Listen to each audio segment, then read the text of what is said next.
close while we have our presenter getting ready to get started. Our presenter this evening is the lovely, the magnificent Chana Messer. She is an Adobe community professional, community expert, and we have in her also a digital artist, an amazing educator. She always captures the heart of everybody that she's bringing presentations to. And she works in so many different communities, and I'm so very proud to call her friend and mentor in some cases, because she is always making sure that we're doing the best with our creativity. So I'm going to turn the floor over to Chana Messer. Chana, thank you for joining us this evening. And before you get started, also, we're going to ask everybody to hold questions until we have our designated points. She'll invite everybody to ask questions, or you can put your questions in the chat, and when that time comes, I'll go ahead and bring them up for her. So Chana, go ahead and start your share when you're ready. Yes, great. Thank you so much for having me. I just want to say one thing before we start. It is my workflow, so it is kind of like what I do. You can do anything that you want with the same thing. So I'm not like inventing the wheel. This is how I work with certain things. So it's not like, wow, I do it differently. Yeah, I know. I just do it in a certain way because that's what I'm used to.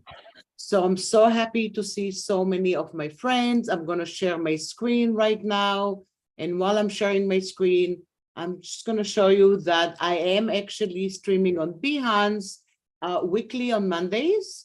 This is my Behance page, but if I look at my streaming, and mostly it is like an educator streaming. So we're not really like talking like other streamer, like, hey, what are you doing? You know, I'm just showing certain things that people ask me. So this week we did the Pathfinder panel and image tracing, and you can see a lot of stuff that we did over here. It's just certain things that, and you can join me at any time that you want.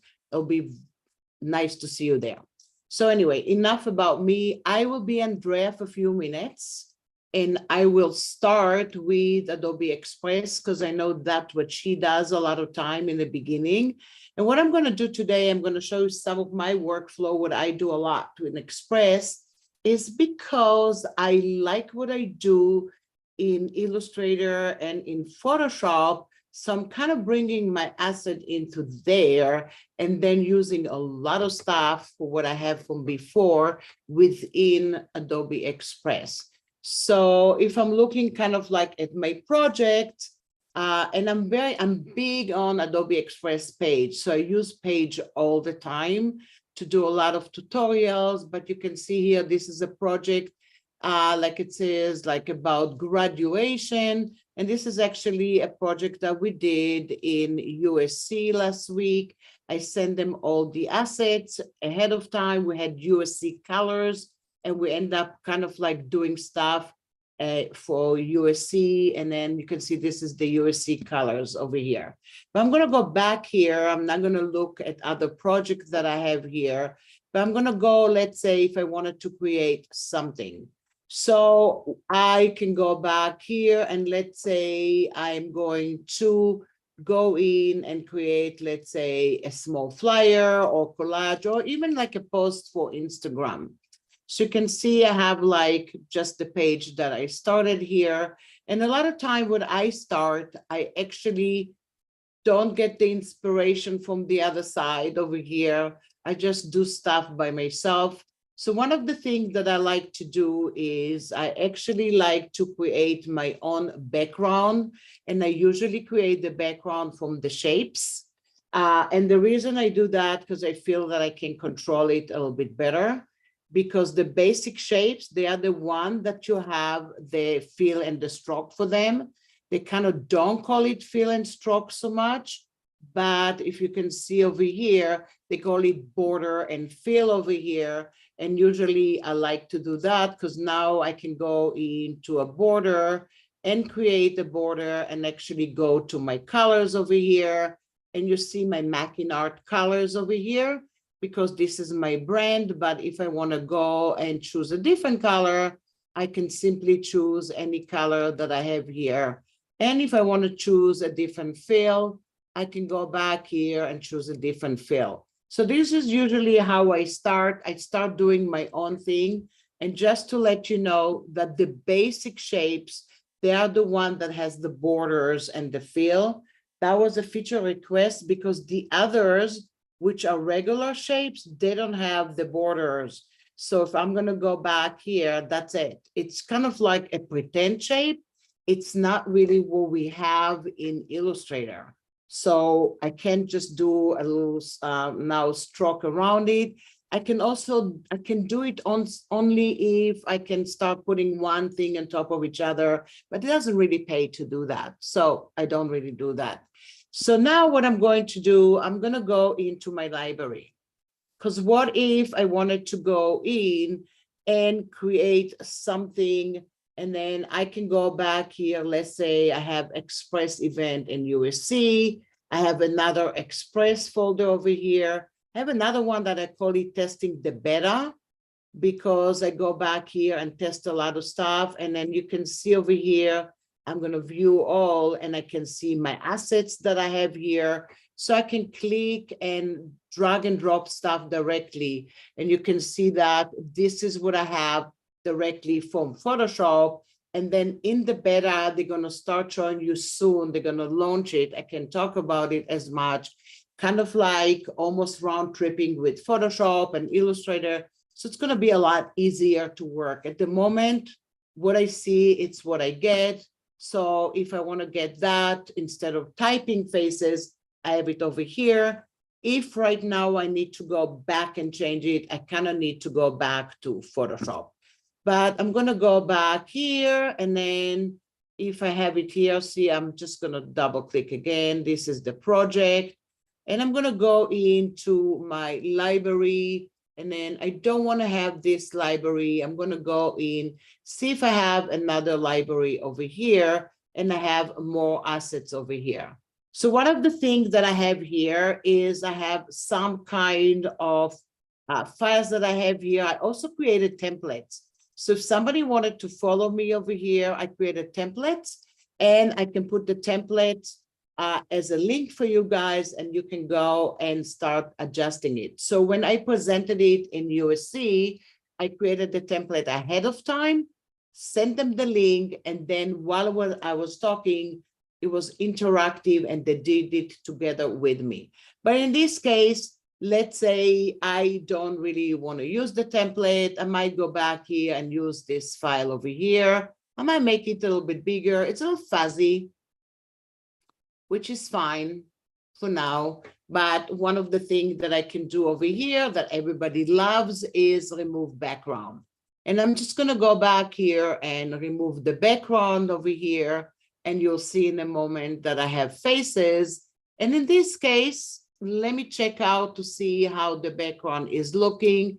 Not as great. You can see over here the pink, and you see the pink area over here. So this is kind of like not the perfect image. Maybe I should have done it in Photoshop, but I actually can go in here and make the brush a little smaller, even smaller. And what am I using right now? And this is the part that I really like. I'm actually using the shortcuts of the brush size that I use in Photoshop.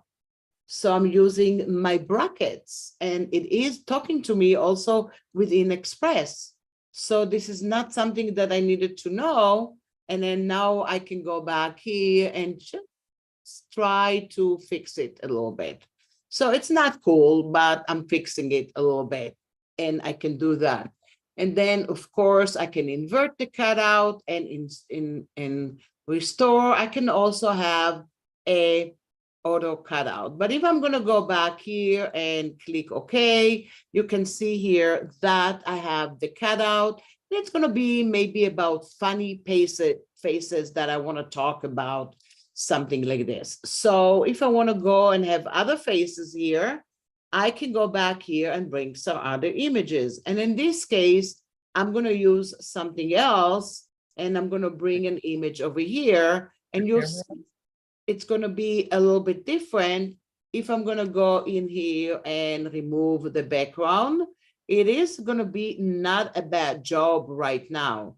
And then if I click OK, look at the faces that I have over here.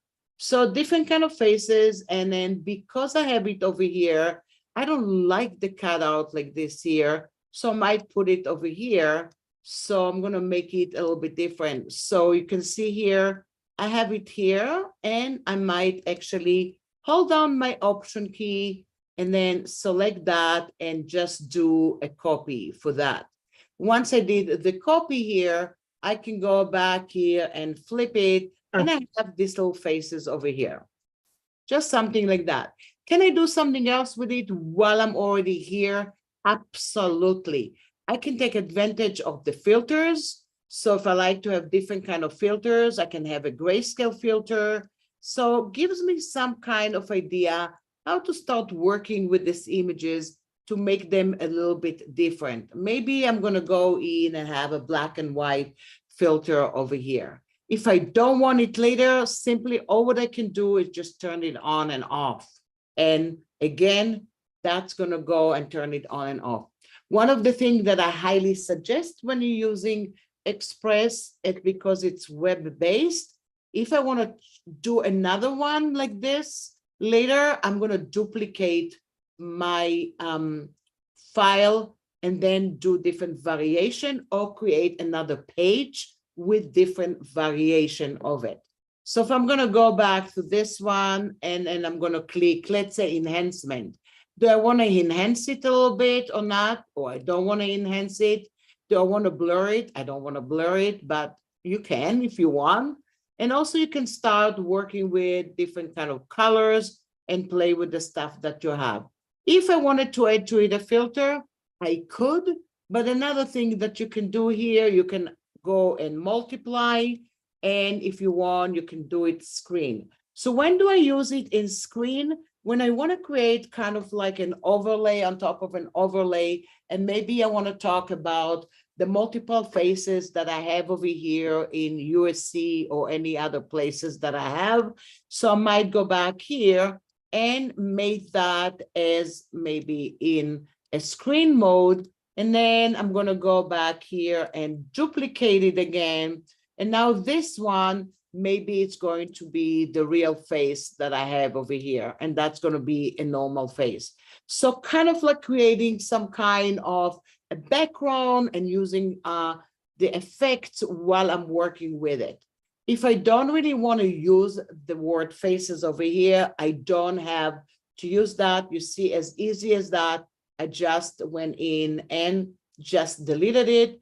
And now I am going to not use it over here and do something else. So if I want to type something, I can go to the type.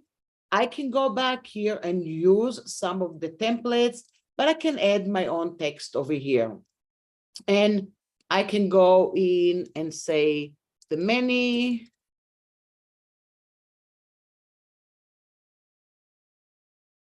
okay, I'm going to call it faces of students in USC, because that's where I teach. So that's what I'm just going to put over here. What if I wanted to go back here and make it a little different?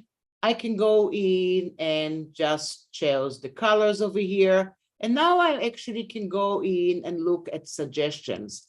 The truth is, I don't look so much at suggestion because I kind of like to use my own stuff over here.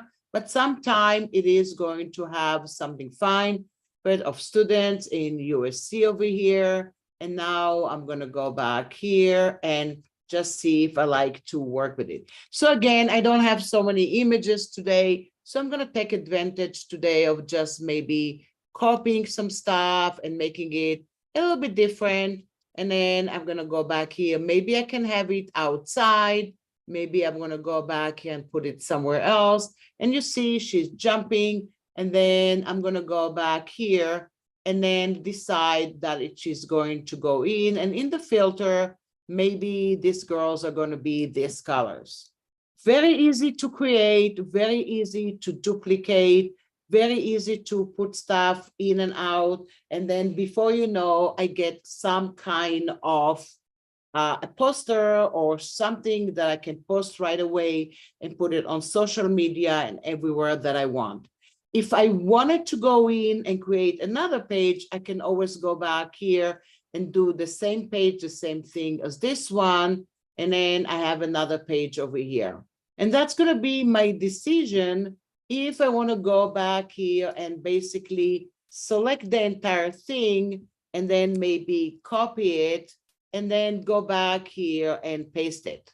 So I basically can copy and paste it to the other one and start changing over here some stuff. So I can go back here and then I can go in and change some stuff. Maybe I want to go back here and make that with a different color.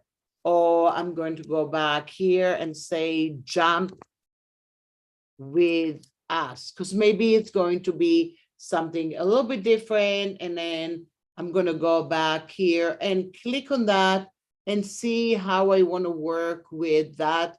And I'm going to look at a different kind of typeface over there and then see if I can go back here. Oops, look at this. I don't like that so much because I chose something absolutely different. I have actually a little delay right now.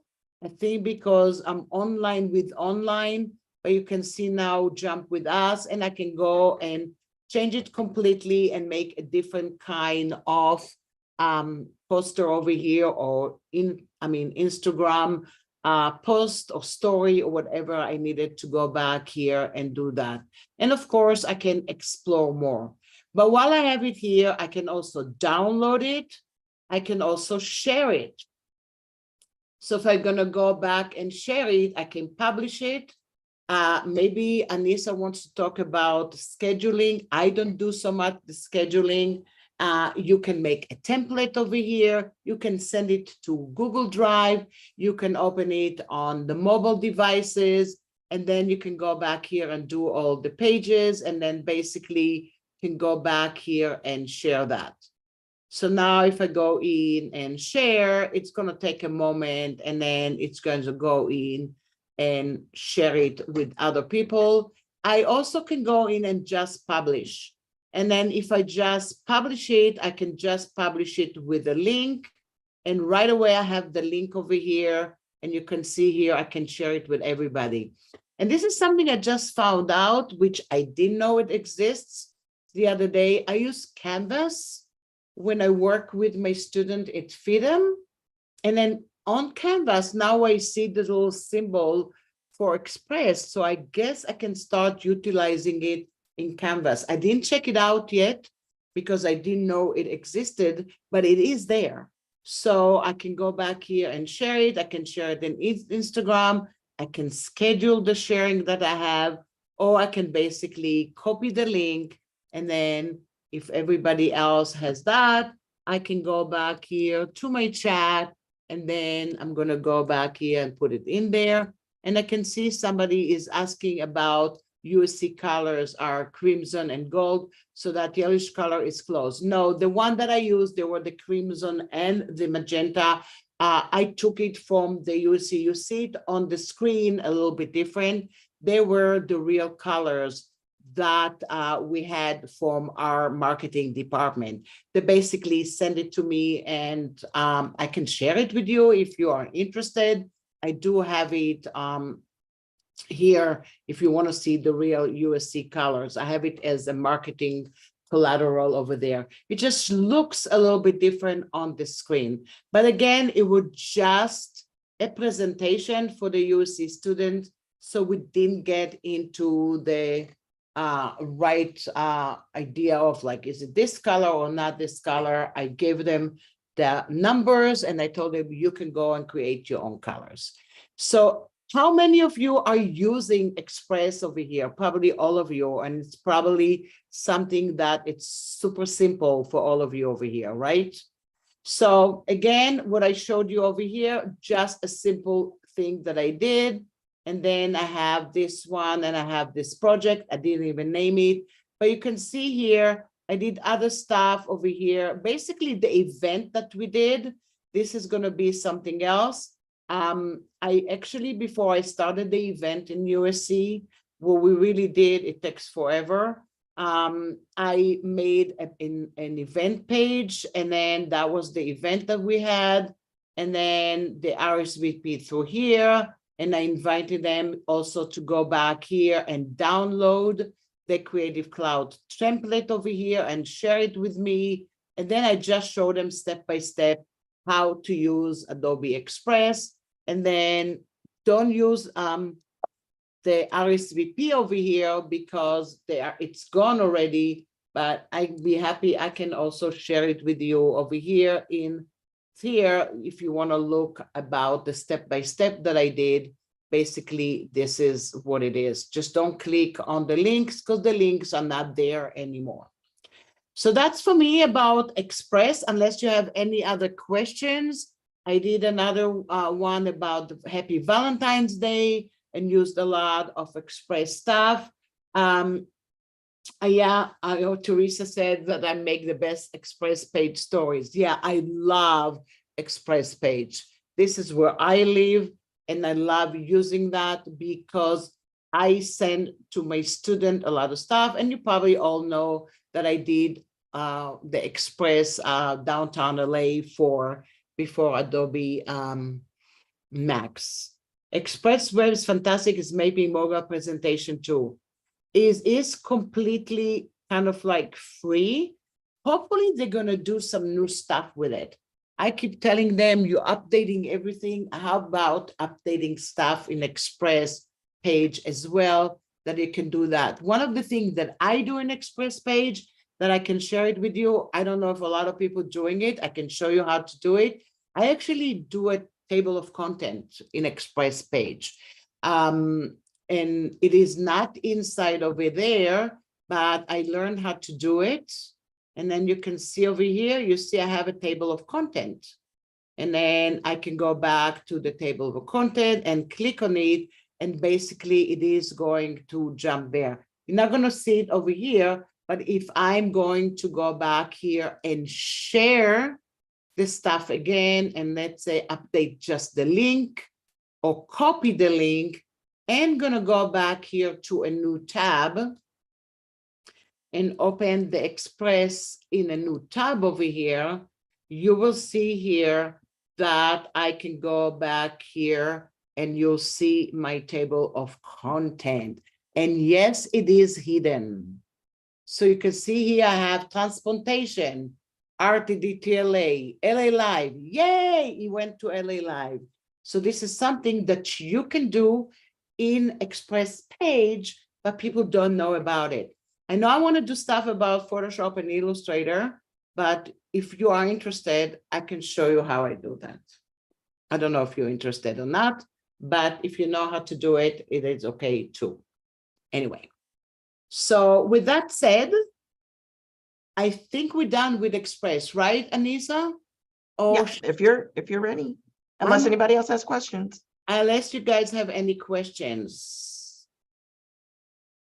Erin says, I love Express pages. Love to see more detail on how you make them sometime. Okay, sometime we can do that. Also, you can also check in with me and we can jump on Zoom and I'll show you how I do the stuff.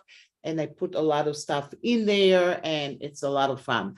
Anissa, do you want to show the scheduler or you don't? I can walk you through it so everybody can see what it looks like since you're sharing your screen. Let's schedule the post that you just created.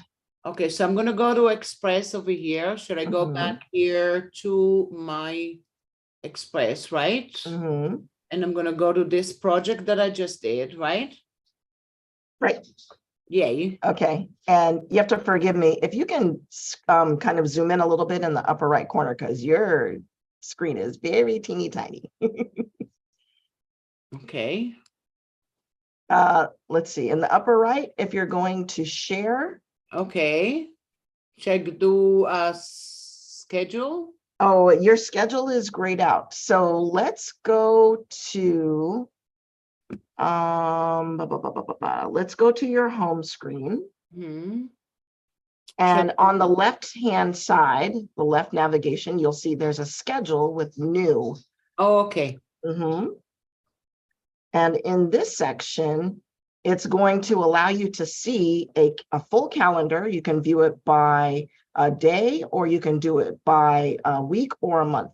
And in the setup, it allows you to connect Twitter, Instagram, Facebook, and Pinterest. I'm hoping that they'll allow us to do TikTok in the very near future. Also LinkedIn, because that wasn't showing on the full list. Okay. And if you wanted to, let's say, for instance, if you want to try it just for your Instagram, just as an example. Okay. So she's going to click connect. Now she might need her phone to confirm, because Instagram is a mobile platform, even though it shows in a web browser, but she can actually connect through Facebook or through Instagram directly. Yep, you tell it which channels you want to connect to. And then if you have a page that you use with Adobe Express, then you can also connect that there. Chana, if you don't have a Facebook page, you don't have to do it right now. You could just go ahead and click next. Okay. Okay. And then it's just asking, does it have permission to create content on the things that you're giving access to? Since we're just doing Instagram, those other ones that aren't checked, the ones that say no, those were associated to a Facebook page. So right now you're okay, and you can go ahead and click done. And now her Express should be connected to her Instagram account. Okay. And then, well, I don't know what that means. It's okay. Let's Could see. be Okay. online, but that's how you do that, right? Right. And then once you're fully connected, try refreshing that page. Maybe it did actually connect behind the scenes. And while you're refreshing that, I see Dennis says you can use Express to create and schedule Instagram and Facebook posts, etc. Absolutely. And now here's the catch. You can only connect one platform. Most of us only have one Instagram, one Facebook page, one LinkedIn profile. So if you're only managing one of each of those social platforms, then you can connect the Express scheduler and automatically create posts that are meant for those platforms. If you manage more than one, it will only allow you to do one at this time. I do understand the beta team is working on making it so you can add additional accounts as well. Okay, I see. Yeah. So on Instagram now, so let's try connecting it one more time. Just go ahead and click that plus sign. This is another way to do this. Try connecting one more time on Instagram. Are you a business profile or a creator profile? Twitter. Let's go back. Let's try that one more time, because it's looking for Here? Yeah, connect, and then do the, see this before you click there. See, it says creator or personal file. Oh, okay. Yeah, let's try that one. That may make the difference. And then if it's got, yep, it says Chana Messer is your account. And successfully connected. There we go. So now we return to the scheduler, and you can go ahead and close the setup. And then on any day that you want to pre-schedule your post, you can click new post. Oh, I see. And then from here, you can pick a date, a time. You can pre-fill in the Instagram caption that you're going to use, or the text description that goes along with your post. And it's giving you the additional information that tells you what's needed for that particular kind of platform. So Instagram and LinkedIn probably have the most kind of restrictions. Twitter, Facebook, Pinterest are pretty straightforward. So they'll give you these little reminders and notifications to let you know what's needed. So let's go ahead and do a draft post. And then add draft. And then right there it says, please enter postcode. You might need to scroll down a little bit. Let's see. Okay, so there's a little bit more information here. And in this case, it does say you need the mobile app. So you need your phone in order to actually finish off the process. But if you created that Express post already and saved it to your computer device because you're on a computer right now, you'll see in the middle section there, it says media and add media. You could then go to your pictures, your photos, or wherever you've stored that Express post or that project. And also it gives you the option to pull it literally right from Express. Like I did That now. part is actually, I hadn't played with that. I've only done the local saves. Yeah, so let's say if this is the that, way you want. right? And now what? Now back to the schedule? I'm sorry. Yeah, let's go back. I didn't realize you clicked it to open it. The tab before, the previous tab. Okay. Yeah. To publish multiple pages in post, first download your assets. So it is asking you to pull a local copy. Okay. So that's what it was doing. And there you go. Yeah. So you can pre-fill all of your descriptions. And remember, Twitter, Facebook, Instagram, LinkedIn all have different amounts of text that you can add in the captions and have different requirements for the way that the hashtags work. But every platform is accommodated for here in the scheduler. So it's kind of a godsend to be able to do that. Very cool. Pretty cool. Thank you. Very cool. So now we're going to go to our Photoshop. And I am like Martha Stewart or any other cooks, Julia Child or anything. I prepared some stuff ahead of time just to talk a little bit about the way my workflow is going. And I created something super, super simple. So what I have here is nothing to do. I mean, I created the logo in Illustrator and I made 5 artboards or 4 artboards in Photoshop over here. And then you can see here, I have 4 artboards. And it's basically, I use the same kind of images, but I just kind of like played with blending modes and a little bit with color to make sure that it's looking a little bit different. Because maybe I want to talk about art and music in a certain area that I have.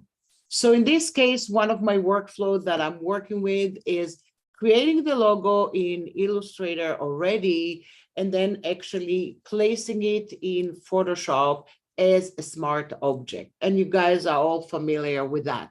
So it is few ways to actually place it within Photoshop. So what I did over here is, if you're looking at my layers panel, and then I'm going to expand this one. The first one that I did over here is basically I placed it as an embedded file. So I'm going to go back here. And if I double click on it, it's basically going to open Illustrator for me right now. And it is a white kind of logo. And that's why you barely see anything over here. So I'm going to go and then select it. And if I'm going in to my colors and changing it to a different kind of colors and save it, you can see if I jumped back over here, I have art and music in downtown LA. I have that in the new color that I have. So that was kind of placed embedded. And when it placed embedded, it's not an external file. Yes, it is from Illustrator, but Photoshop kind of like relates to it that it's part of Photoshop at the moment. But then I went in and placed the other ones over here, and you can see here the link. So when I went to File and I did Place Link, I use Place Linked for something actually like that. If I have, let's say, 25 artboards in Photoshop, and I do have an Illustrator logo, and it is the logo of the client, in case they are going to change something while I'm working, I can do one click and one change. So now if I'm going to go back here and double click on it, now I'm going to go back here. And in this case, I did it a little bit different. So first of all, I had a background because I wanted kind of like to see the logo that I have. So if right away, I'm going to do Save, Command or Control S, and I'm going to jump to Photoshop. Look what happened in Photoshop in my other 3 artboards. already I have it, and it is really reflects upon the change that I made. And it changed the three of them, but it didn't change the art and music, the cyan one, because that's part of Photoshop at the moment. So if I needed to save the file, I'm going to do file save as, but I also going to package the file in order to send it to my client, because he needs to see the art and music that I made with the brown background in case they needed to change it. So this is kind of one thing that I wanted to talk to you a little bit about, is the difference between linked smart object and embedded smart object. Of course, if I'm going to go back to Illustrator right now, turn off the background and select the group right now and go into my swatch panel here, you can see now that I have different kind of colors. And then if I'm going to go and save that and jump into Photoshop, you can see that I have that over here. I also can go back to Bridge, and that's when I'm checking it. And look what you have over here in Bridge. You're basically going to see right away the Bridge changes, the colors that you have over here right away. They will change also on your desktop. So you're basically changing your external link right away when you have linked smart object. So kind of wanted to make sure this is something that you work with the workflow between Photoshop and Illustrator. Another thing that I work with that, I also can go back here, let's say to this logo that I have over here. I can just copy it. And now I'm gonna go into my Photoshop file, and I might use this one, or I might use another Photoshop file that I have. So I'm gonna jump to Bridge, and maybe I'm going to go back here and double click on this image to open it. And oops, it opens better. I shouldn't do that. Uh-oh. Why am I doing it? I always do that. I don't want to do that right now. I do not want to go in and open this at the moment. So I shouldn't double click. And I changed it a few times, and I don't want to do that. So I'm going to go back here. And then I'm going to go directly to Photoshop and do File and Open. And I'm going to open, let's say, this small PSD file that I have over here. Just opened it, just we have. So now I can paste. And this is the new thing that you get right now. The new thing that you get now, we all remember Smart Object, right? You can paste the Smart Object from Photoshop to Illustrator. It's all good. You can paste it as a pixel, and it's just going to be a pixels. In a minute, we're going to go into a path and a shape layer. But what's new is layers. And if I click OK, now I'm going to go back here, and I'm going to make it a little smaller because maybe it's too big. And I'm going to put it over here and then click OK. But really what I like to see here, I have that over here, and I have it inside the image here, but I didn't create layers in Illustrator, so you just see it right now over here inside the group. If I created certain layers and the type was live, this type is not live, it's created outline, I will see everything, and I can start actually changing the stuff here in Photoshop, which is really, really cool. So you can place stuff as layers, and they come directly from Illustrator. In my case, everything was created as outline, so you don't see any changes. Does that make sense? I want to make sure it makes sense the way I just did that. The other thing is I can just paste it. Of course, I can paste it as a path. And now you don't see anything that you have over here. And then if I'm going to go back into my path panel, and if I don't have it over here, I'm going to go bring it here. And then if I paste it as a path, I'm going to go back here and click OK. And that's going to be basically the path that I have. I can also go back here and do it as a shape layer. I don't see anything because my file was not the correct file that I have. So I'm going to jump over to another file and see how I can work with it. So I'm going to jump over to Illustrator. And because you see over here, this is just an image. That's what I opened here. It's just an image. If I went back here and I go back here to the logo, it might behave a little bit different. If I'm going to copy that and jump over to Photoshop over here and then paste it, now if I paste it as layers, it will look a little bit different. I'm going to make it a little smaller because my file is absolutely too small over here. And then I'm going to look here at the group and look at that. Now look what I have over here. Now I have a complete way to go back here to the vector and just go in and actually change everything. I have art and music over here. And then I have the art and music over here, which is the gem over here. And if I don't like that, I can basically highlight that. And guess what? I do have Myriad Pro Light Condense. And if I don't like it here, I can do it semi-bold. And now it's going to look a little bit different. So when you paste it as layers, you can go in and change what you did and absolutely have a complete editing.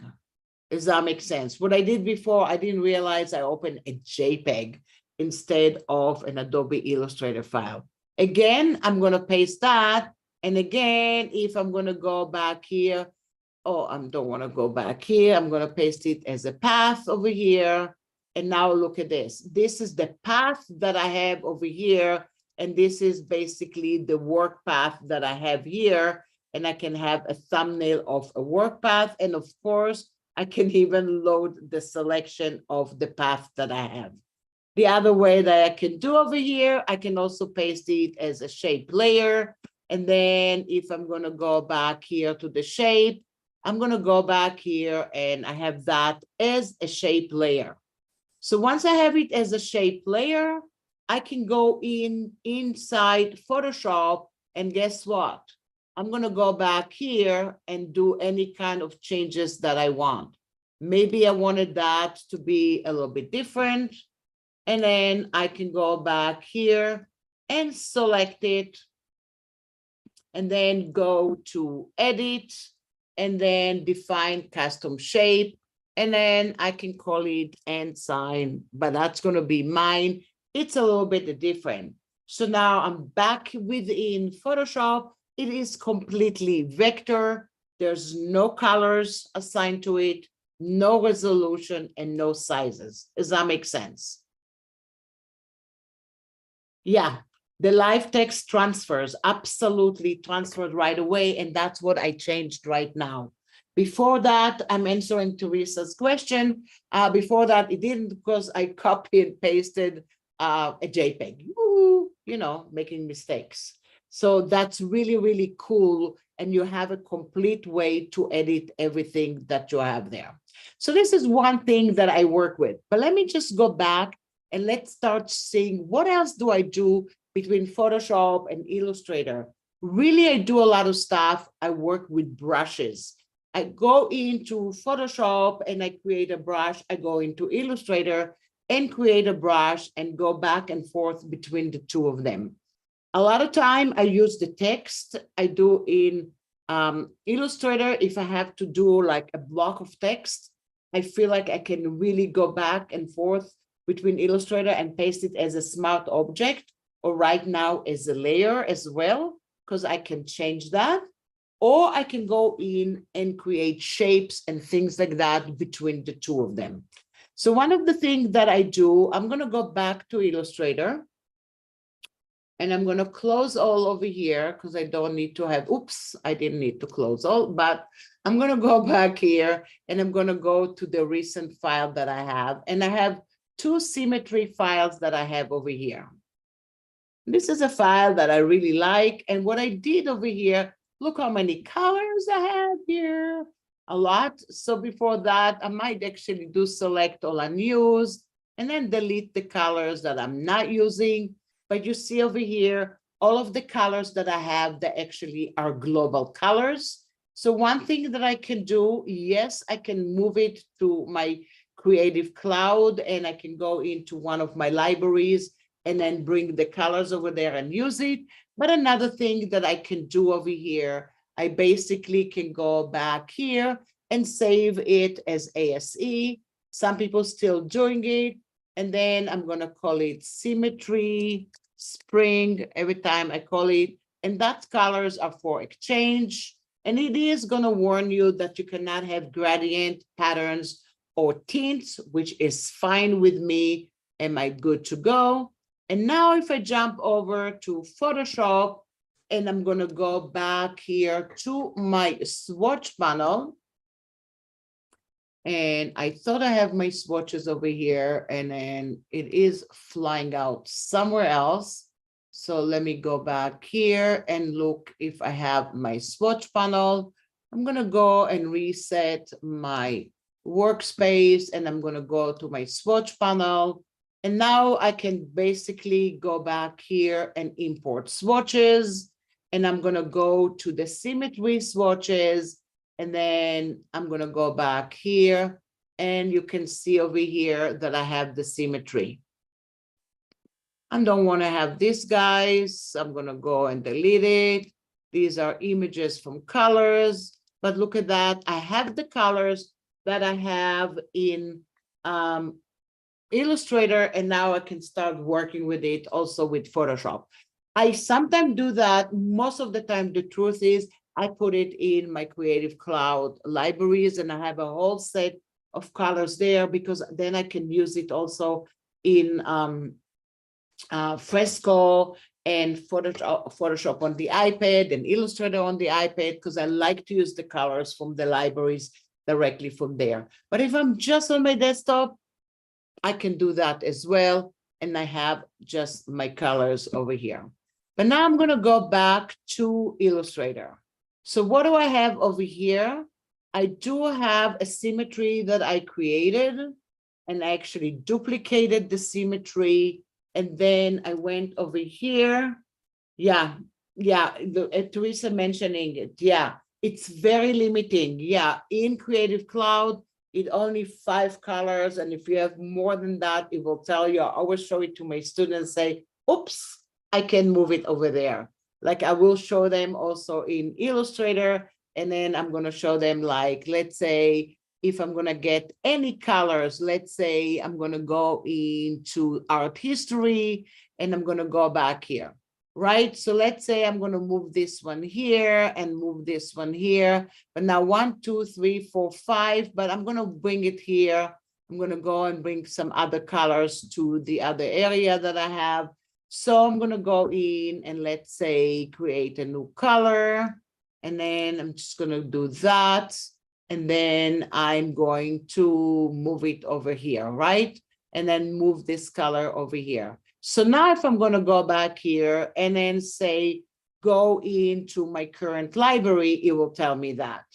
And then of course it is limiting. And I don't know, maybe Teresa, you have the answer for it. Why is it 5? I know in Adobe Colors, you have only 5 also.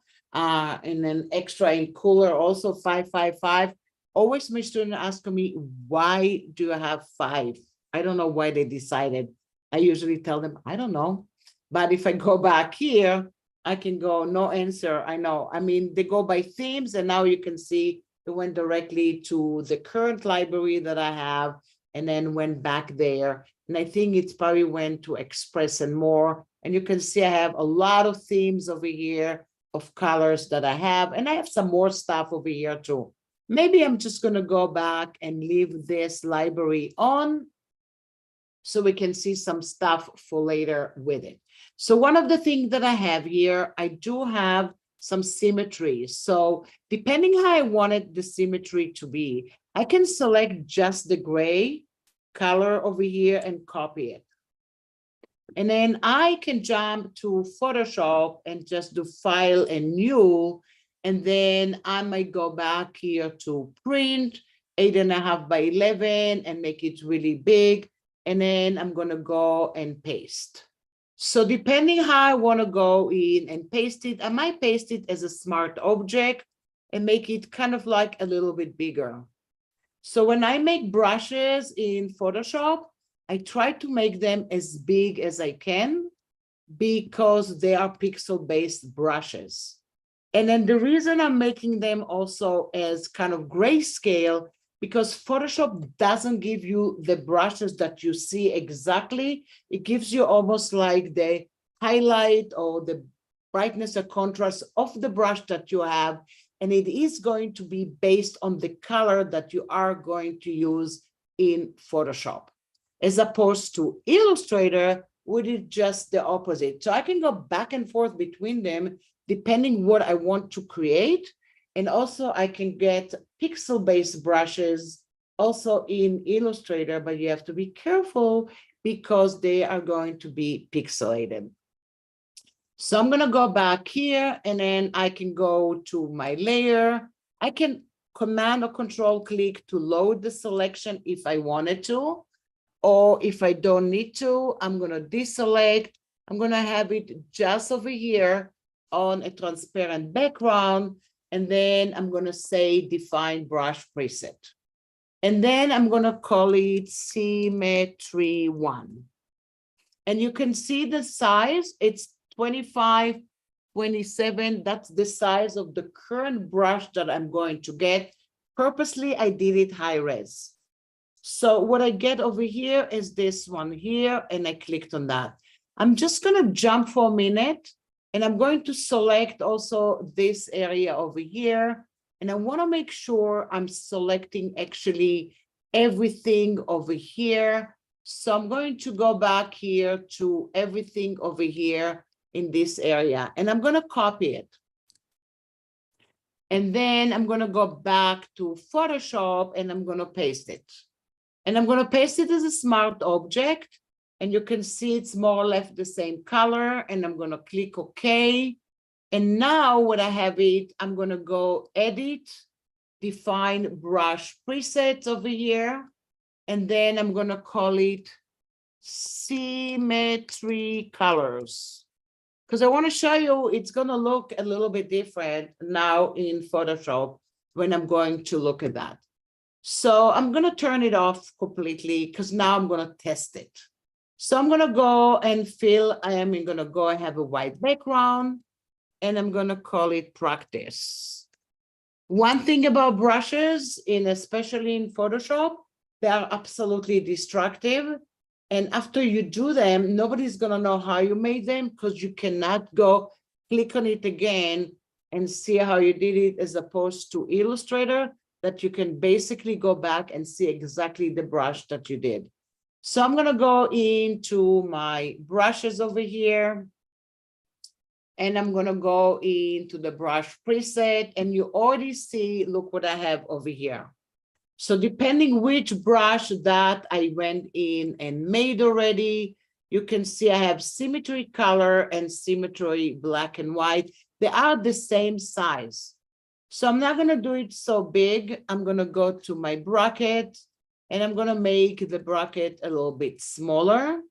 And now I'm gonna try to work with it. So whatever you're going to do, look at the brush now and you're gonna say, well, you did grayscale right now or black and white before. Why do I have it orange?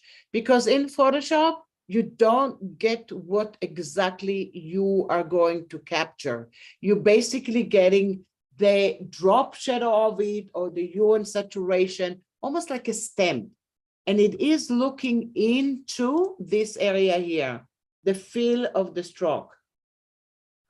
Oh, if Teresa said she doesn't let her student use pixel brush in Photoshop, I'm in Illustrator, I'm the same. I said, I actually, in a way, don't even tell them it exists sometime and say, everything is vector here, we're gonna stay there. And then that's it. So, but I'm gonna go in and let's say I have a different color, right? So I'm gonna go and select it and do it blue. And then now I can go into my presets over here. I can play with the spacing. I can go back here and play with the angle. I can also go into shape dynamic. And if I'm using my Wacom tablet, it is going to be pressure sensitive. But I also can go in and say color dynamic. So if I'm going to double click here and go to another color, and then in the color dynamic, I'm going to go in from foreground and background. I'm going to go back here and all of a sudden look at my brush that I have. And if I'm going to change here the purity, it is going to change it. And you can see really dark colors over here. And then if you add some more hue and saturation to the mix, now you're getting a lot more colors. And that was the black and white. Let's see if I have a little different way if I'm going to go in and use the colors. Because sometimes it will look a little bit different. If I click on it here, this is the colors. If I click on this one, and I'm going to make that a little bit smaller. Oops, too small. Do you see the difference? I want to make sure you guys see the difference of the colors that you get over here. You get a different brush over here. The one that I captured the colors, it takes some kind of grayscale from it, but it's better to create brushes in Photoshop that has from white to black and transition to it, and then you're going to get a better brush. Does that make sense? Does that make sense to everybody? And I can see I have a few other messages over here. And then, yeah, I know. I mean, I see what Teresa is saying, like about the color themes and things like this. And then Dennis said that he likes to use the CC library because the themes are limiting. Yes. So you see here, so I do it all the time. So sometime I will have a brush and I'm going to show them, like maybe you want to say, well, I would like to capture the face of somebody and really have a brush with the real face. And I tell them, do that in Illustrator. So what does it mean? If I'm going to go back to Illustrator and let's say I want to create a brush that's going to look exactly the way it is, right? Like this color. So now I'm going to click here and I'm going to go into the brush and I'm going to say, let's say a new brush. And let's say I'm going to do a scatter brush. And I'm going to click OK.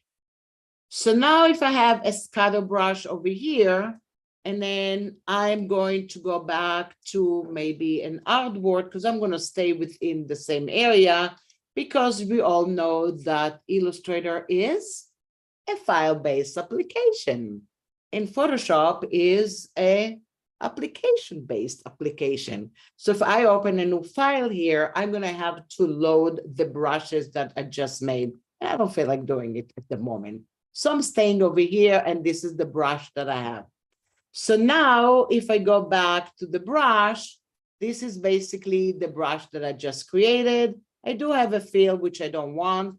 And of course, now I'm going to double click, make the brush a little smaller, make the spacing a little bit different, and work with the stuff that I have and apply it to the stroke. And I have a scatter brush.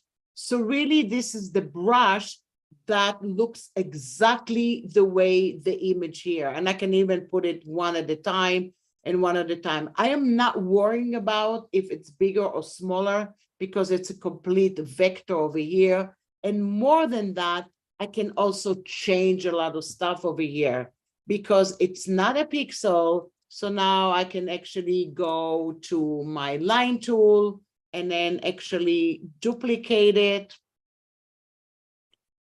And then I'm going to go back here and make this one a different color. And then go back here and make this one a different color. And then maybe duplicate that and make it a different color. So now I just select that and click on the brush, and hallelujah, I have the brush. But if I double click here now and tell it to be like tint, and then I'm going to click OK and apply, you can see that everything is tinted to the color of the stroke that I have. And if that was a pixel-based brush, I can do that. So it goes between, am I using pixel, am I using vector, and now I'm going to take them back and forth to different kind of places. So can I place over here, and maybe I can also double click here. and go back here, and that's a tint and shade. Tint and shade makes it a lot nicer sometimes and a lot darker. So if you really want to have the image that you do, you have to actually go with Illustrator brushes, because they're almost like the image hose in Painter, but they are either vector or pixel based that you work with it. So that's how I kind of like work with the brushes back and forth between the two areas that I have. So now I can do it the other way around from here. I can actually go to a brush in Photoshop and then go back here and paste it inside Illustrator, or create something that's going to go back here. I'm going to go and do another one. And now I'm going to go back here and maybe do file and place. And then I'm going to go back here and place it. And now I'm going to my workflow area. And what I have here is images for brushes. So I do have different kind of areas over here. And let's say I have something that called bristle image over here, or I have, let's say, a flower. I'm not sure all of them are actually good, but I'm going to go and click over here. And basically what I have over here, I think this one is not actually a good one. I'm going to go back here to file and place, and I'm going to go into the flower. So I'm going to go and look at the flower over here, and I'm going to duplicate it. So this is something that I actually went in and isolated in Photoshop with some of the new selection tool, and it looks wonderful. And one of the things that I'm checking here is Command-Shift-D over here to go back here and see the background, and it is transparent. So I know I am on a transparent background. I can go to this pixel brush, the one that Teresa doesn't let a student use. And then I can say, well, let me just do a brush. I can do even an art brush. That's okay. And that's going to be an art brush over here. And then maybe I'm going to go back here and do a scatter brush. I can even go back here and select that, believe it or no. And I'm going to go back here and make a pattern brush. It's not going to look perfect, but I can go back here and then just decide that I'm going to go back here and create a pattern brush. They are actually pixel right now. Then I can go back to this brush, and now I don't want it to be pixel. So yes, I'm going to image trace it. And depending how I'm going to image trace it, I'm going to go back to Illustrator over here, and then I'm going to go back here and deciding that I'm going to ignore white. And I might go back here, and for the sake of that, I'm going to make it only 16 colors, and then ignore white. And now I have that as a trace, and this is absolutely vector. So I'm going to zoom into it, and you can see this is vector. If I made it a lot with more, let's say high fidelity, when you do high fidelity, it won't let you to ignore white. It will be a better image trace, but the way I'm going to do that, I'm going to select that and expand it. And then deselect, and then go back here to Illustrator, and then basically take away the white colors over here. So I'm going to go back here and delete, and then go back here and delete that. So I'm going to go back here and delete the area that I have and see if it's going to go and create kind of like a beautiful flower for me without actually taking away the stuff. So I'm going to click and click. Come on, just do that. Another thing I can do over here, I'm basically gonna just select with the magic wand, just the white background, and delete it. And now it is absolutely vector, and it is the right one that I have. So what is the difference between the two of them now? This guy is, if I'm going to go in and I do have a brush right now, And let's say I'm going to delete that, or maybe bring this one over here. I'm going to go in and make a brush from this. And I'm going to call it vector. And then I'm going to delete that. And I'm going to look at the difference between the two of them right now. I'm going to go and do this one. And this one, I cannot really change anything. More than that, if I double click on it and I say, well, I kind of wanted a bigger brush, not looking good. Look at that. Yes, it is vector a pixel and my pixels are there. So this is not something that I want to go and work with. If anything, I'm going to make it smaller and smaller and smaller, and it is going to be a pixel-based brush. But now I'm going to deselect and go to my brush and go back here. And now I can go back here and now I can do whatever I want. I can basically make that a lot bigger. And then you can see over here, yes, it is vector. So whatever you have as vectorizing it, it's still vector and you can do anything that you want. You can also go back here and tint it. And then I'm going to zoom out to it. You can see I tinted it. And of course, I'm going to make it a lot smaller right now. And then I'm going to go back and do that. And it's all good. So I can tint it because it is vector. So I took stuff from Photoshop and then I went back here and image trace it. So sometime I will do a beautiful brush that I find and then copy and paste it into Illustrator and then vectorize it or use it as a pixel based, or I'm gonna do the other way around and take stuff from Illustrator and then work with it in Photoshop to create the brush. Before I move on, I kind of want to see if you guys have any questions. I think you have everything addressed in the chat, but if anybody wants to, feel free to unmute and chime in.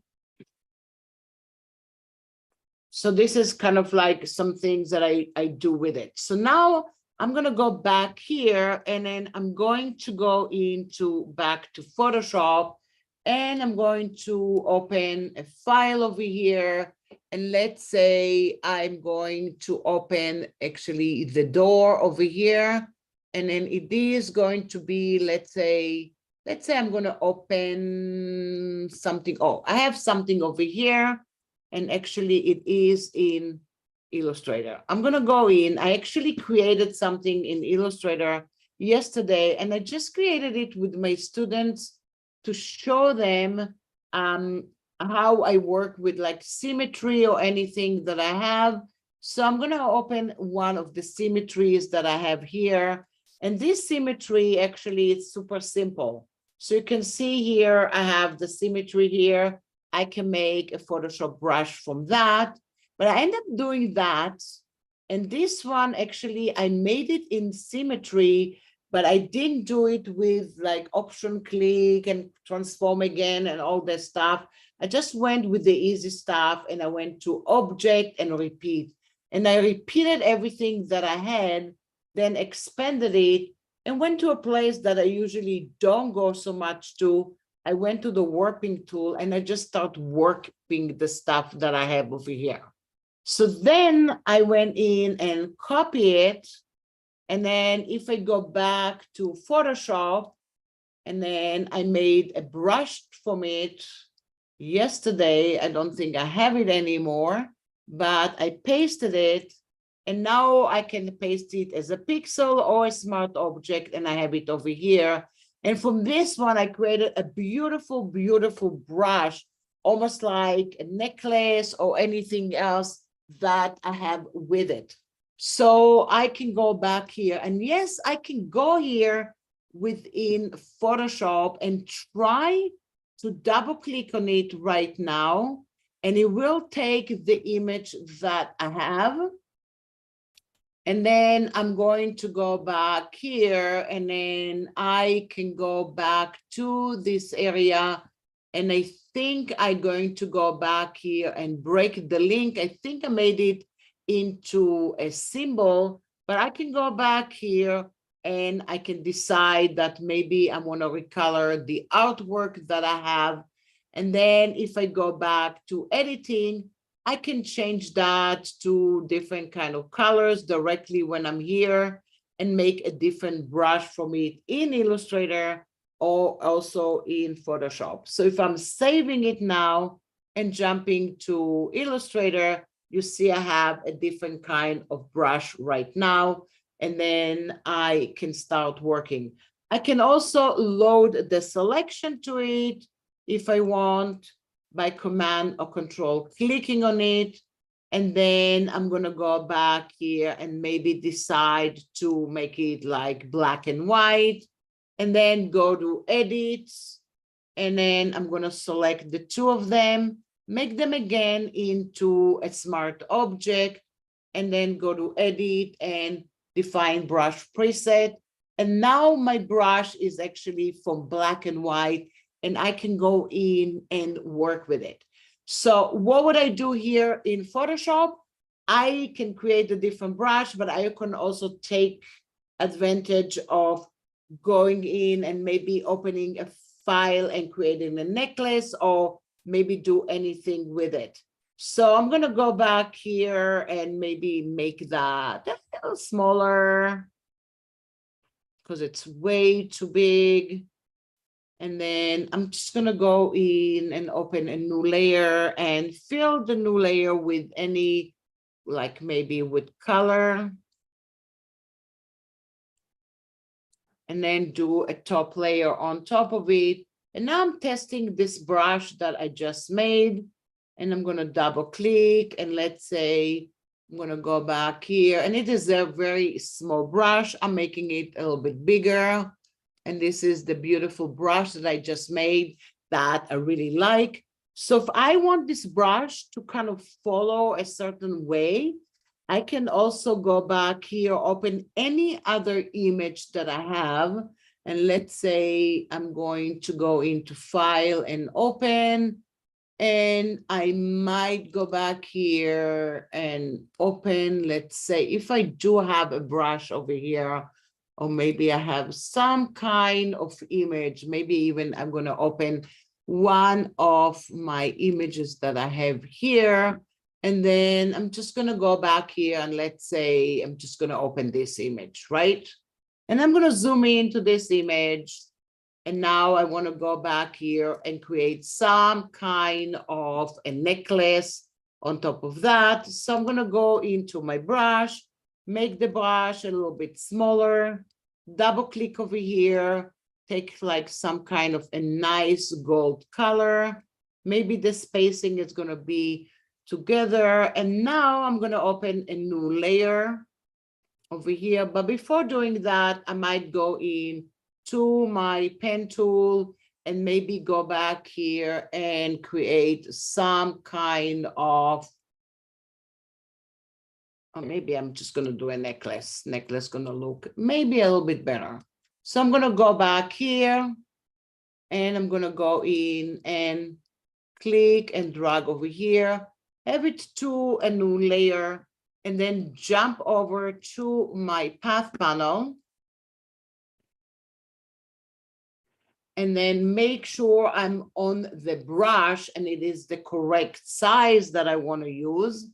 And then I'm going to go back here and stroke it with the brush that I have. So what I have right now, to a new layer, I stroked it with it. And then I'm going to double click on it and give it maybe a drop shadow, maybe even a bevel and emboss. That's a little bit too much. So I'm going to change the depth a little bit. Maybe I'm going to go to the drop shadow and change that a little bit.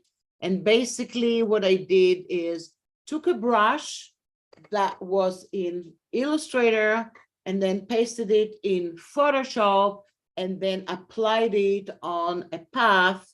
And then now I have some kind of a necklace.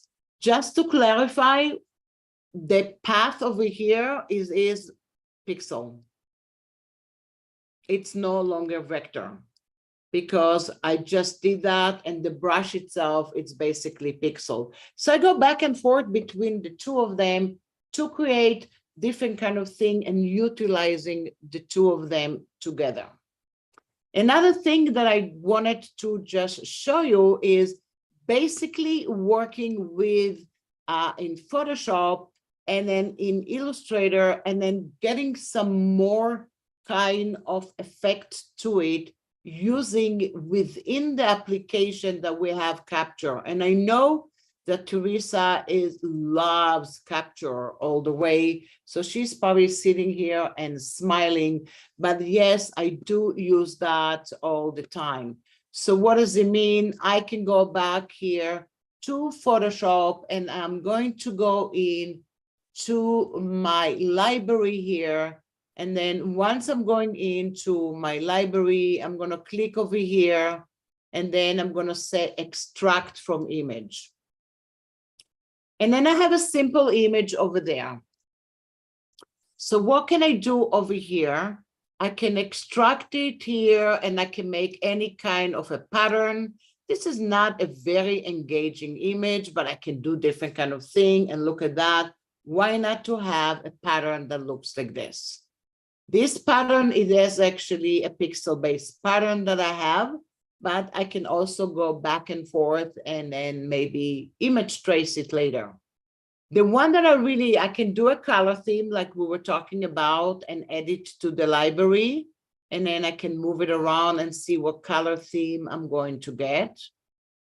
And I can add it to my library.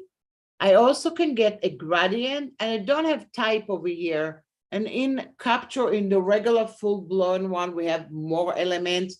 This is what we have here within Photoshop. But the one I'm looking together is this one.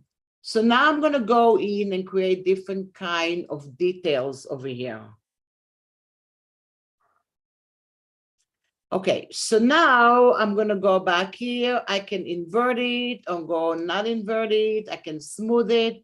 But let's say I'm going to bring it to my library right now.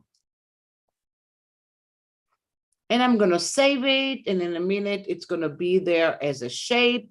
It might take a little bit longer online, but it's all good. And then you can see here, it is in my library. I'm going to close it right now. And now I'm just going to go back here, and I'm going to put it on top of here. And one thing that we will have to pay attention to is basically this is pixel based in Photoshop right now. So I can go back here to Photoshop. I can go back here. I can embed it if I don't want it to change. And it is going to embed as a smart object. And then I can double click and go back here to the smart object. And now it is going to open, guess where? In Illustrator. Why? Because, oops, I have to change the stuff. But anyway, it opened my pre-release for a minute. It's okay. We all probably under NDA, and there's not special secrets over here. So it's all okay. And then in a minute, it's probably going to tell me that I don't have the pre-release, or I have the pre-release. And then what I have over here, now I can go back here and change stuff and change the colors. And then once I have it here, I'm going to go back here and let's say change it to a different color. And purposely, I didn't change everything. And I'm going to jump back to Photoshop. And this is what I have in Photoshop. So if you double click on it, it is actually going to jump over to Illustrator and do that. But if you go directly to Illustrator and then go back and open within Illustrator the same image that I have, and then I'm going to open it within Illustrator, I can go in to my library and then just go back here and drag and drop it over here. And absolutely, it is going to be vector right away. And now I don't have to do anything else. It is vector based right away. And then you can see I have other captures over here. I can put some other stuff. I have a little tree that I put in there. And this tree, the way I did it is basically with the white background over here. And then I can go back here and just image trace it. And then I can say ignore background, and look what I have over here. I just have some other stuff over there. So I have my little tree over here. Can this become a brush? Absolutely, it can become a brush. So I can go back and forth between the two of them while capturing and doing other stuff. Like I can see details of shapes better, the Capture app than Photoshop. Do you have the same experience? Yes, absolutely. When I do it directly in Capture, it absolutely has a better, I think it's kind of like a miniature capture within InDesign and Photoshop, and give me some kind of a way, the way I work with it, but kind of doesn't do it all the way I want. So, but I use it a lot of time, and then basically I play with it. So you can see over here, I have the stuff over here. And then if I go back here, look what I have over here. This is basically just kind of like my image that I have over here. And if I go into my layers panel, basically it says capture, but it is kind of like the image that I had before. I can still do other stuff. I can image trace it. I can go and try to do something else with it. So I can go between the two of them and play with them.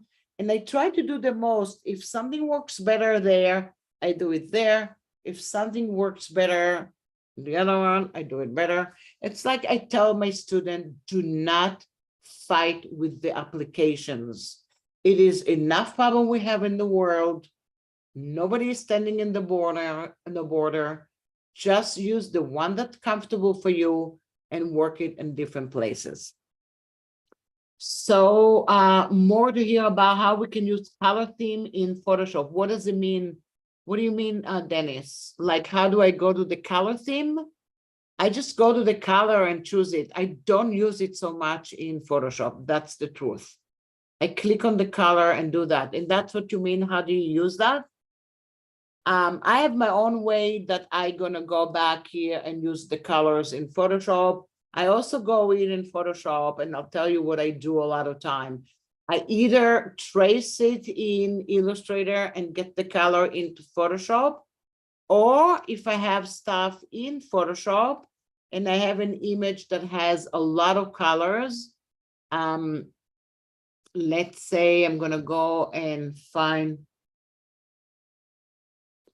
color theme in CC libraries are much better in Illustrator and Photoshop. Yeah. So I'm going to go back here, and let's say I'm going to open just an image that I have over here. So if I wanted to get, let's say, the colors over here that I have here. So one way I'm doing with it, guess what I'm going to do? Believe it or not, I either going to go to image and mode and make that into index color, and then have it to 256 colors, because that's as much as I can get. And then I'm going to go to image and mode and go to color table. And then I have it over here. And then I save that as a color table. And then I'm going to go back here and load it in Photoshop and have all the colors from the image that I have. Another way I do it sometimes, if I'm too lazy, I do save for the web legacy. And then if you have it as GIF, you can tell it how many colors do you want to get it. And then I save the color table and load it into Photoshop. But I'm going to ask you a question. If you get the same error message that I'm getting every now and then when I'm using Photoshop lately, and then you tell me if you get it too, or if it's just me because I'm very special. No, I'm kidding. If I'm going to go back here and then I'm going to say import swatches, sometime I'm going to get an error message. Where did I go in? Where did I save it? Oops. I don't know where I saved that. I saved it probably over here. Okay, I don't know where I saved that, the loot color. I called it untitled.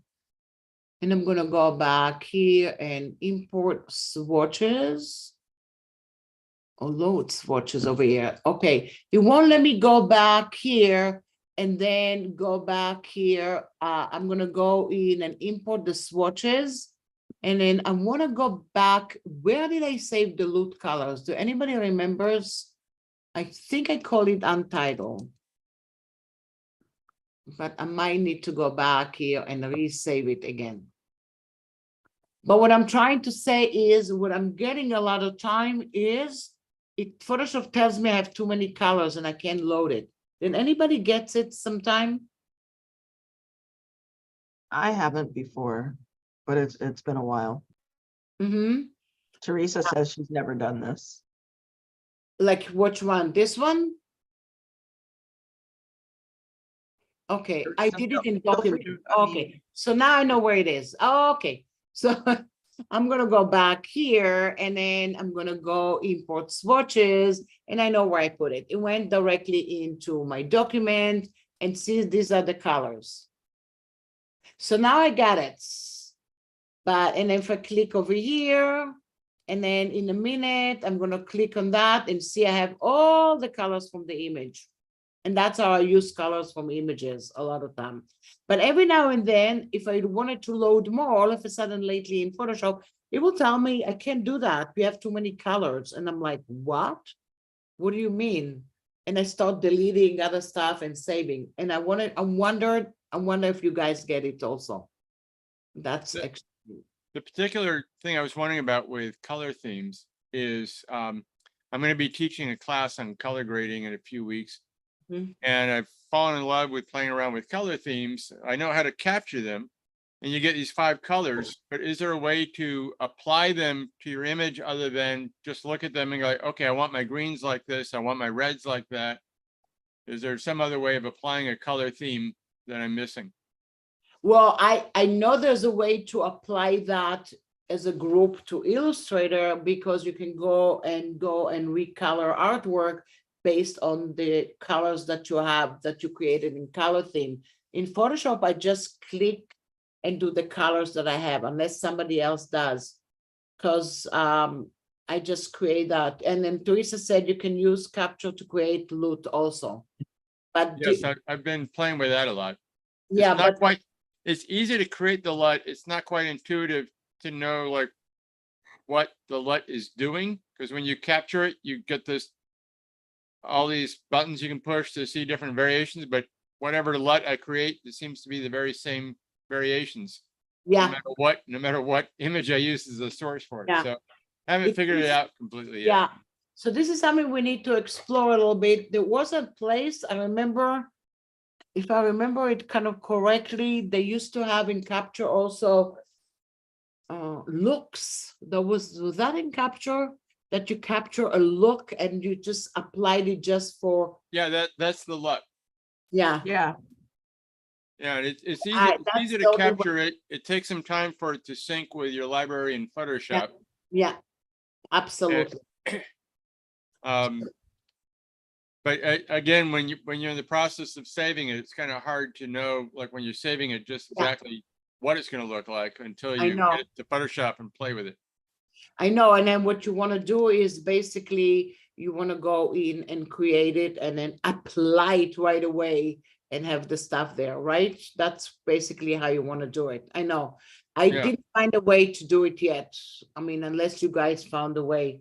The unknown is fun, Teresa said. Yes, and that's what we're here to explore together. But you can see like something like this. If I really like these colors over here and the textures, I can actually create a brush from the texture itself and select it around.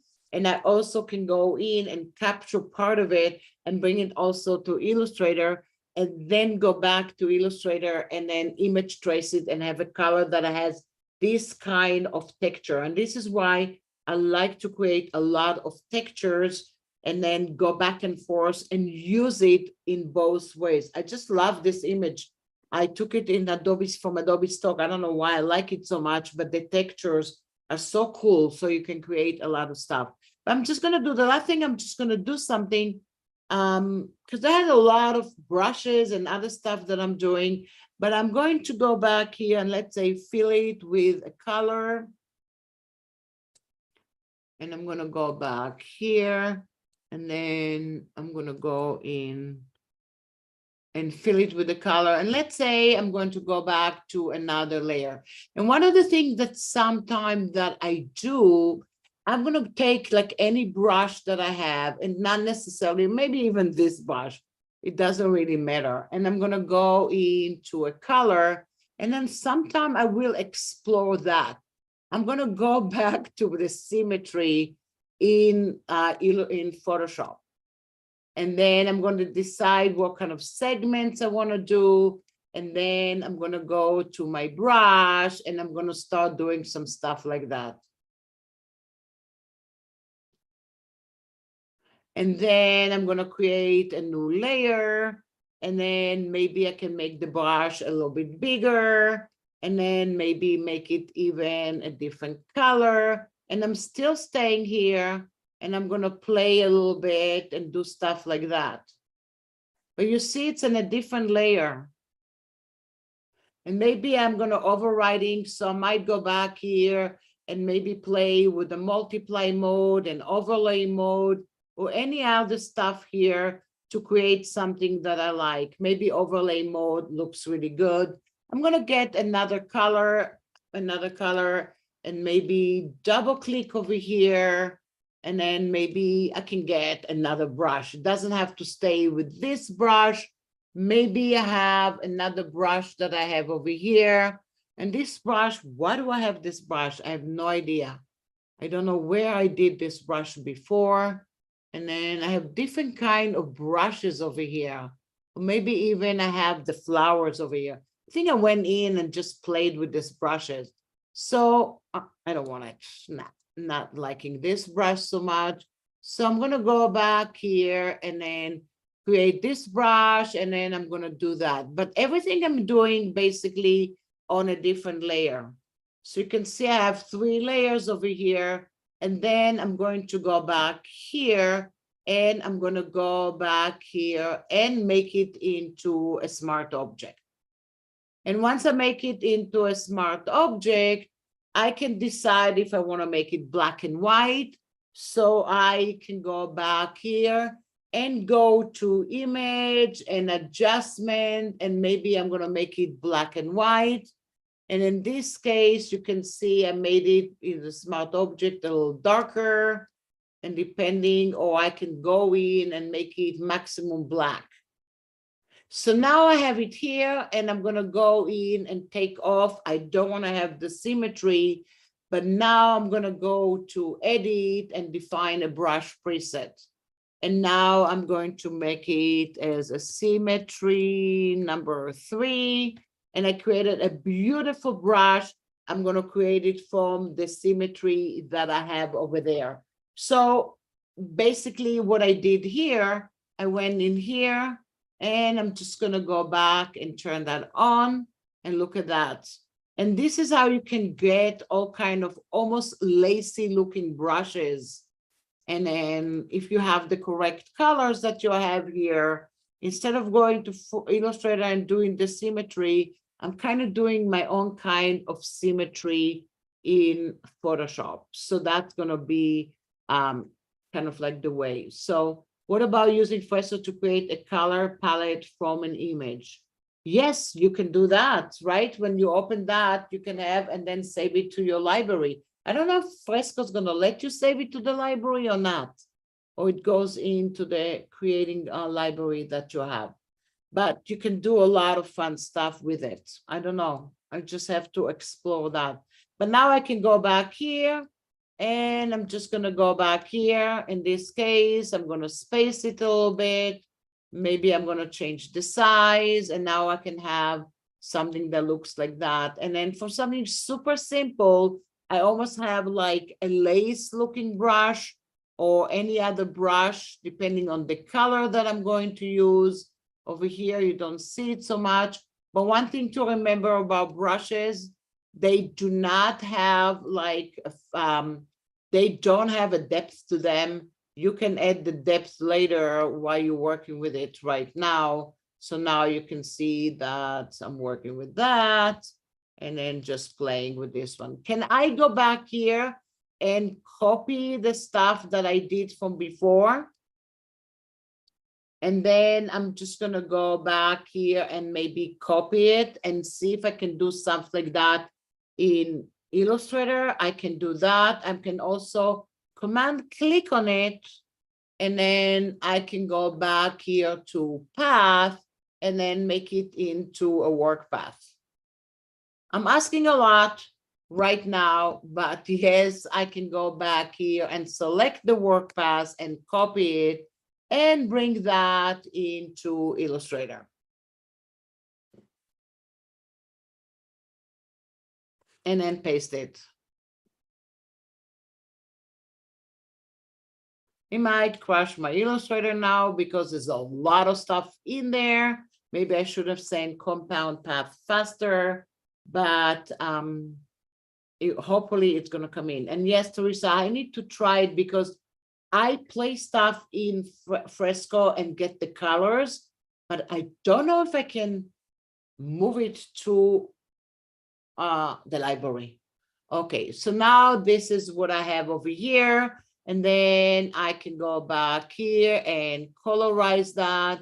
And in a minute, you can see that I have something here. And it takes a moment because it's a lot of path over there. But I like to play with stuff like this. If I deselect, that could be a vector-based brush in Illustrator. And I did that in Photoshop. I didn't capture everything, and that's why you don't see the end. But I'm going to go back here and maybe make that a little smaller. And you see it takes a long time to do that. But now I'm going to make a brush from it, and hopefully I'm not going to crash my machine. You can do a lot of pattern brushes this way. And then I find it so fast to do the symmetry in Photoshop and then bring it over here. And now I'm going to say a new brush, and I'm going to do a scatter brush. And that's a scatter brush over here. And then I'm going to go back here, delete that, go to my scatter brush, and just do stuff, and it will take. But again, I can go in and make it smaller or bigger, and now I can really, it is vector. Does that make sense? Any questions so far? Because I can go on and on and on and create more brushes, but I think I kind of exhausted it a little bit. And I'm sure you guys can add more stuff to it. And We then love it. That's the awesome. way I'm looking at it, play. And then whenever, and I'm sure Teresa will say it happens to her as well, I make a mistake and I'm saying, oh, I kind of like this mistake. Should I like write down how I made the mistake? And then I'm like, I don't remember.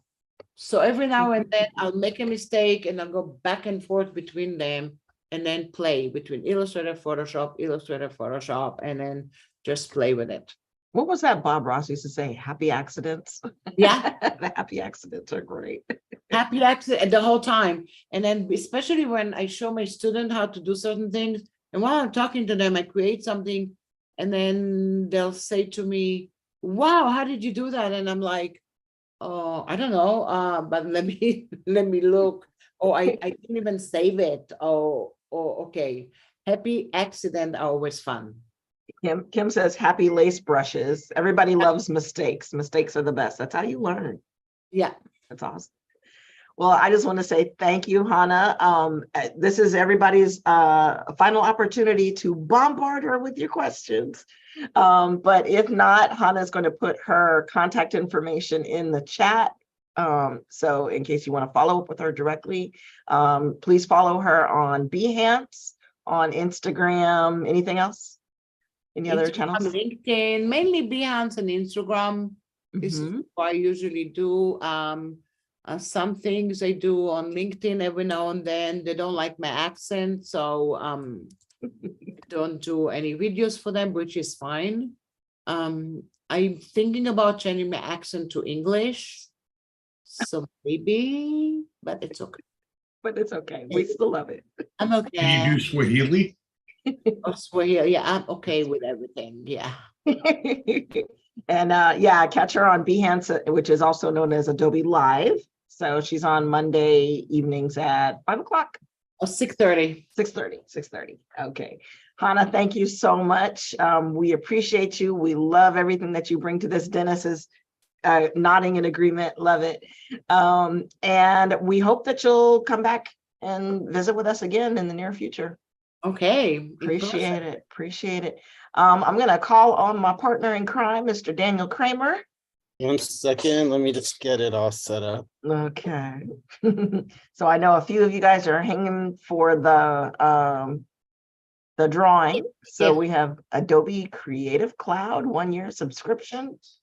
How many of you guys are using Creative Cloud already? So yay. Cool. So if you have it already, this will extend your subscription by 1 year. So that's kind of cool too. I want to give a shout out and say thank you for joining us. Michael Poe, I see, has joined us online. Teresa, always fantastic to see you, even though we're not actually seeing you right now. But you always have great insight, and we love everything that Teresa does too. Join us. There she is. You see my face on the advertisement? That's Teresa. She made my portrait and I use it for everything. She drew me. That one right there. I That's on my love screen. that. Thanks. Good to see you guys. Augie, Bing, Del, and Chris, thanks for joining us. Frank, we didn't see you, but thank you for hanging in there the whole session. Cynthia, Alan, Bev, Doug, Dennis, thank you so much for joining in. We appreciate you. And I'm going to go ahead. He's going to share his screen and I'm going to go ahead and cut our YouTube. So